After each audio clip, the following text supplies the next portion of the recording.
दर्शन हो चुके हैं, कृपया मेरा भी मार्गदर्शन करें कि मुझे भी अपने सदगुरुदेव भगवान के प्रकट में दर्शन हो पाए। ये कोई मार्ग से नहीं होता है, इसमें व्याकुलता होती है। जब उनकी वाणी पढ़ करके नई अवस्था थी, तो अब हमारा तो भगवत मार्ग बचपन से रहा है ना, तो हमारा दृढ़ विश्वास, चाहे पूर्व जन्म की बात समझ लो या गुरु कृपा से समझ लो, हमें भागवतिक मार्ग पर कभी किसी बात पर संशय नहीं हुआ।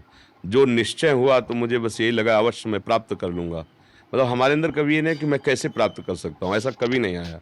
तो जब भाई जी की जीवनी पढ़ी, भाई जी की वाणी पढ़ी, तो फिर ये लगा कि सत्य महापुरुष तो आज भी विराजमान है और हैं तो मिलना चाहिए। भारी व्याकुलता पैदा हुई। उस समय गंगा किनारे शमशी में रहते थे। एकदम व्याकुलता, एकांत क्षेत्र, बस रोना अंदर से। नई अवस्था थी कि आप गुरुजन मुझे मिलो, मुझे मार्ग बताओ, मैं समझूं, अगर आप नहीं मिलोगे तो मैं भटक सकता हूँ।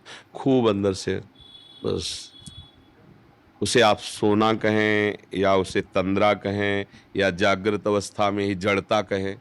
देखा कि एक दिव्य आफिस, भाई जी बैठे, पूज्य राधा बाबा बैठे। भाई जी ऐसे चश्मा उठा के, हाँ क्या पूछना है? हमने कहा कि भगवान श्री कृष्ण की प्राप्ति कैसे होती है? दरवाजे का बाजू पकड़े से हम खड़े, बाबा हमारी तरफ देख रहे हैं। भाई जी ने कहा जब श्री कृष्ण हो जाओगे तब श्री कृष्ण की प्राप्ति होगी। मेरी समझ में नहीं आया, बस वो थोड़ी देर के बाद दृश्य अंतर ध्यान, मेरी समझ में नहीं आया। फिर प्रार्थना की कि इसका, तब समझ में आया कि मन कृष्णमय, बुद्धि कृष्णमय, चित्त कृष्णमय, अहम कृष्णमय, साफ कृष्णाकार वृत्ति हो जाएगी। तब जैसे गोपीजन रुदुस्वरम राजन कृष्ण दर्शन लालसा, अब वो कृष्णाकार वृत्ति है। मन बुद्धि चित्त हम सब भगवत स्वरूप, तब भगवान का साक्षात्कार। किंचन मात्र कोई चाह नहीं, कोई इच्छा नहीं। तब भाई जी की बात समझ में आई। एक बार यहीं यमुना जी में, यहाँ वृंदावन में यमुना स्नान प्रातः काल करके गोपेश्वर भगवान को जल अर्पित करते थे, क्योंकि संन्यास मार्ग का अवलंबन था, तब तक राधा वल्लभ जी के नहीं हुए थे। एकदम देखा भाई जी ऐसे दिव्य सहचरी वपु, ऐसे नील घाघरा और नील चोली ऐसे था। तो देखा कि अरे तो भाई जी महाराज है एकदम ऐसे। तो जब हमारा प्राण तदात्म हो जाता है और हम व्याकुल हो जाते हैं, तो फिर दर्शन हो जाता है। वो हैं, क्योंकि भगवान और भक्त अभेद हो जाता है। अब वो भगवान में और भाई जी में इतना अंतर नहीं है, और वो हैं यही है, वृंदावन में है ना, क्योंकि प्रिया प्रीतम तो यही है ना वृंदावन में। तो हमारी व्याकुलता चाहिए। वो व्याकुलता ऐसा नहीं कह सकते कि इतना हो, ऐसी हो, जिया ना जाए अंदर की बात कि अब नहीं, अब अगर नहीं तो फिर प्राण निकल जाएंगे। बस उसी समय अनुभव होने लगता है। महापुरुष जन कृपा करने लगते हैं। इसमें कोई साधन नहीं। प्यार कोई सिद्धांत से, प्यार का अलग सिद्धांत होता है, प्रेम का एक अलग सिद्धांत होता है। उसमें कैसे जिया जाए, अपने प्राण प्यारे के बिना कैसे जिया जाए, चाहे इष्ट में हो या गुरुदेव में हो। जब ये बात आ जाती है तो दरस बिन दूखन लागे नैन, मीरा जी कह रहे हैं, दरस बिन दूखन, पूरी रात व्यतीत हो जाती है।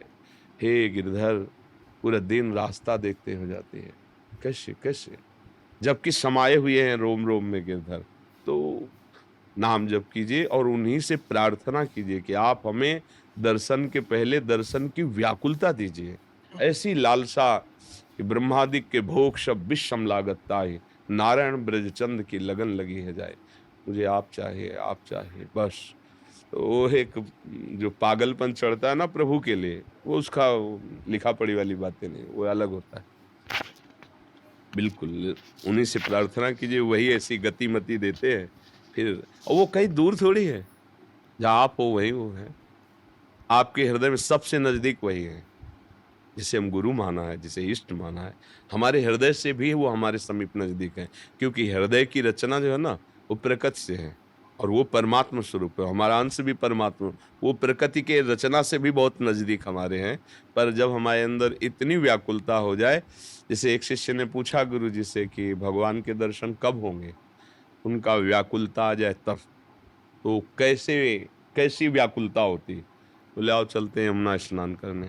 ले गए, और जो इस शिष्य डुबकी लगाई सो ऊपर चढ़ बैठे। और थोड़ी देर तो सह गए, जब श्वास और दबा दिया एकदम बोले गुरुजी अगर अब और रुक जाते तो प्राण निकल। बोले ऐसी व्याकुलता जैसी वायु लेने के लिए हुई ना, ऐसी प्रभु के लिए जिस उसी क्षण प्रभु मिल जाएंगे। अब वो व्याकुलता के अब जिया नहीं जा रहा, अब नहीं जिया जा रहा। जो अंदर की बात है, अंदर आग लग गई, विरह से हृदय जल रहा है, वो प्रभु देख रहे हैं। फिर वो दूर थोड़ी रहते हैं, आंखों में, चित्त में, मन में, बुद्धि में, रोम रोम में, बाहर भीतर। उद्धव जी ने यही तो देखा गोपियों को कि एक श्री कृष्ण मथुरा में बैठे, लेकिन इनके श्री कृष्ण तो इनके रोम रोम में समाये हुए हैं, इनके नेत्रों में समाये हुए हैं। बस उन्होंने कहा अभी तक हम लोग को उन श्री कृष्ण का परिचय नहीं हुआ जिनसे गोपी जन प्यार करती है। गोपियों की चरण धूलि की वंदना की है। खूब नाम जप करो और इष्ट आराध्य देव गुरुदेव से प्रार्थना करो कि वो अपनी व्याकुलता दें, अपना प्रेम दें। महाराज जी, भाई